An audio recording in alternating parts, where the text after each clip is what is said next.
Forte d'une expérience de 30 ans dans la formation et l'expertise en télécommunications et technologies de l'information et de la communication, l'École supérieure multinationale des télécommunications est devenue en l'espace de 3 décennies un véritable creuset d'excellence dans la sous-région.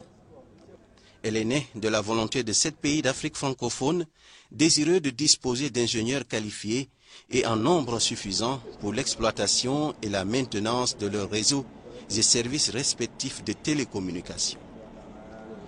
Quand je prenais la direction de cette école, il n'y avait que l'EMT de Rufisque, ce qu'on appelait l'École multinationale de télécommunications de Rufisque. Donc moi, on m'avait dit, écoutez, vous continuerez à faire marcher cette école, mais on confie également de poursuivre l'exécution du projet, c'est-à-dire en mettant en place les formations à niveau supérieur qui manquaient, c'est-à-dire les formations d'inspecteurs et d'ingénieurs de travaux. Auparavant, l'École multinationale des télécommunications, EMT de Rufisque, a formé pendant 14 ans des contrôleurs dans différentes spécialités des télécommunications.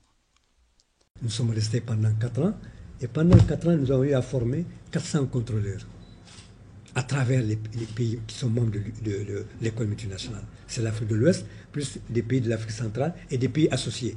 Pays associés, vous avez le Comores, les Cap-Vert, ainsi de suite. En effet, l'EMT jouait un rôle majeur dans le développement des télécommunications dans la sous-région. Après 14 ans d'existence, face à la difficulté de maintenir et de renouveler des équipements coûteux et nécessaires à la formation des contrôleurs, les membres de l'EMT vont décider sa liquidation au profit de l'ESMT en novembre 1987.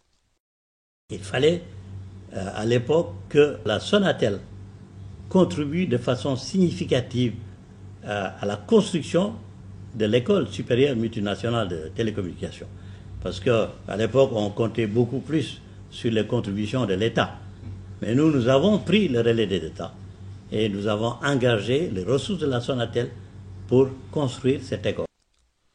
L'ESMT, une institution multinationale, voit donc le jour en 1981 par la volonté de 7 pays d'Afrique de l'Ouest, dont le Bénin, le Burkina Faso, le Mali, la Mauritanie, le Niger, le Sénégal et le Togo, avec l'appui du PNUD, de l'UIT et des coopérations françaises, suisses et canadiennes. La Guinée-Conakry rejoint les membres fondateurs en 1998. Dès sa création, le Sénégal va abriter son siège et va mettre provisoirement à la disposition du personnel et des étudiants des locaux de l'ancienne structure postale du front de terre. La construction des locaux de l'ESMT, ainsi démarrée depuis octobre 1981, ne s'achèvera qu'en 1985 au terrain Foyer. Le Sénégal a mis à notre disposition 2 villas qui étaient sur le front de terre. Une villa pour les enseignements, une villa pour l'hébergement des élèves. À la fin du mandat de M. Cissé, M. Ba a mis en place toutes les filières nouvelles qui devaient constituer la nouvelle base de formation de l'école. Alors, j'ai aussi participé avec M. Ba à la mise en place de ces filières et aux formations qui ont contribué au rayonnement de l'École supérieure multinationale des télécommunications. Pour son bon fonctionnement, l'école sera ainsi dotée d'un accord intergouvernemental, d'un statut du personnel et d'un règlement financier. En 1986, grâce à un accord de siège avec le gouvernement du Sénégal, elle obtient un statut d'institution diplomatique.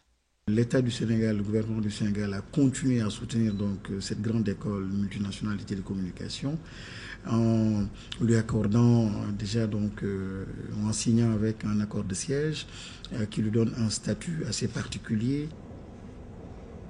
Institution de formation intergouvernementale, sa tutelle est assurée par les ministres des télécommunications et des TIC des États membres. Son organe suprême est le Conseil des ministres, le Conseil d'administration, la Direction générale et le Conseil scientifique et pédagogique constituent les autres organes de l'école. C'est un domaine technique, un domaine assez spécifique et nous avons besoin d'être outillés pour justement accompagner nos États, nos pays, nos nations, mais aussi faire face parfois à des opérateurs qui ne partagent pas toujours les mêmes postures ou la même vision que nos États. Institution de référence et de prestige dans la sous-région, l'ESMT a formé environ 5000 cadres des télécommunications et des TIC en Afrique.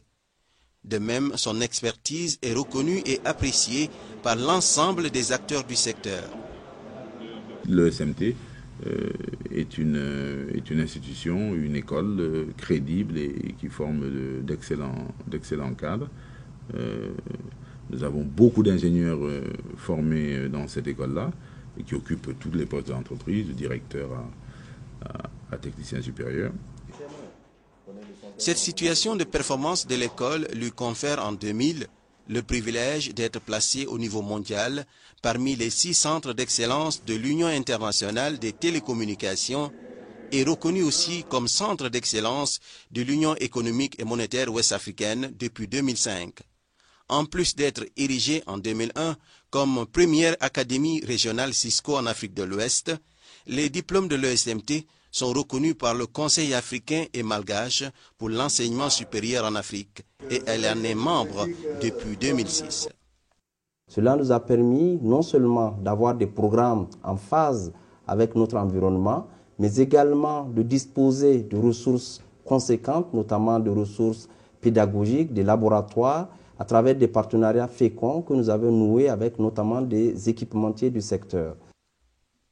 Consciente des différentes mutations qui s'opèrent dans le secteur des télécommunications au milieu des années 90, l'école mène dès 1995 une réflexion sur les objectifs à assigner, les produits et services, le statut et le modèle organisationnel à envisager. Cependant, il lui restait un défi de taille à relever, celui de son autofinancement. Le SMT a bénéficié d'une chance terrible, qui est que c'est une structure multinationale de par le passé, et à l'époque, je dirais les actionnaires, c'était des opérateurs historiques. Depuis un certain temps, avec la vague de privatisation, cette donne a changé. Donc maintenant, ce sont les États eux-mêmes en tant que qui sont actionnaires et qui ont moins de ressources. Donc le SMT est obligé de se réinventer et de s'autofinancer. En effet, à la 18e session ordinaire du Conseil d'administration de Cotonou du 10 décembre 1999, les États membres décideront, après analyse du projet de restructuration élaboré avec l'appui de l'UIT, d'adopter le plan de développement 2005. Au vu du diagnostic qui a été fait sur la gestion de l'école, les performances de l'école, sur également l'environnement technologique dans lequel évolue l'école, les relations entre l'école et l'extérieur, notamment le monde des télécommunications, mais également les grands opérateurs, les équipementiers, il va falloir concevoir un plan stratégique de développement de l'école. Et c'est ainsi que donc ce plan stratégique a été adopté. Pour assurer des formations de qualité et de haut niveau, l'ESMT dispose de laboratoires de dernière génération. Pour former ces professionnels, il était nécessaire effectivement d'avoir des laboratoires équipés, des laboratoires qui leur permettent effectivement de toucher du doigt les équipements qu'ils vont rencontrer quand ils seront effectivement sur le terrain. Et je crois que c'est d'ailleurs l'une des grandes différences de l'ESMT avec beaucoup d'écoles.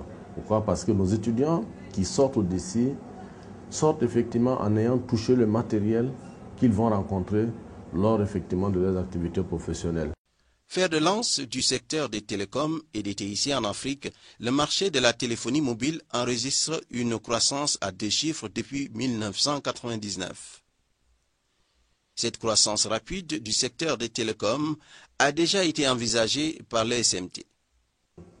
L'ESMT, en tant que centre d'excellence, a su très tôt s'adapter aux mutations, sinon anticiper les mutations du secteur des télécoms et des technologies de l'information et de la communication, en apportant des innovations au niveau de ses programmes, des innovations au niveau de sa gouvernance, des innovations également de ses partenariats. Dans le cadre de la diversification de ses produits, l'ESMT a noué en 2004 un partenariat avec ESIGELEC de Rouen pour la mise en place des cycles préparatoires à Dakar, Yaoundé et Cotonou. Afin de permettre aux jeunes bacheliers de poursuivre leurs études en télécommunications et TIC au sein des États membres, l'école dispose aussi d'antennes décentralisées. Après le Togo, le Bénin, le Cameroun, le Gabon et la Guinée, c'est au tour du Burkina de bénéficier de cette opportunité. Le fait d'ouvrir une antenne, pour être très concret, ici à Ouagadougou, cela permettrait aux jeunes du Burkina de pouvoir faire des formations de qualité au même standard que ceux qui sont à Dakar. D'autres antennes seront prochainement ouvertes, notamment au Mali, à Djibouti, en République démocratique du Congo, en République islamique de Mauritanie, pour ne citer que cela.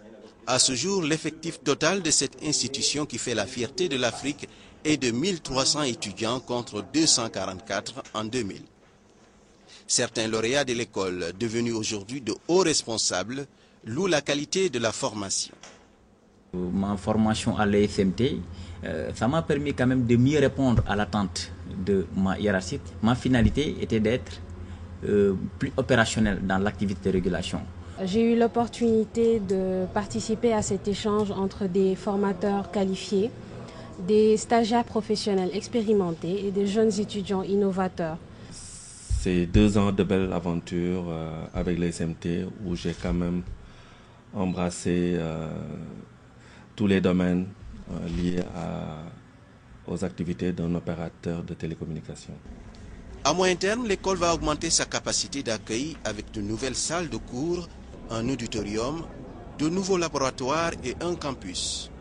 Nos ambitions sont de faire de cette institution un centre d'excellence de rang mondial dans le domaine de l'enseignement, de la formation et de la recherche dans le domaine des télécommunications et des TIC.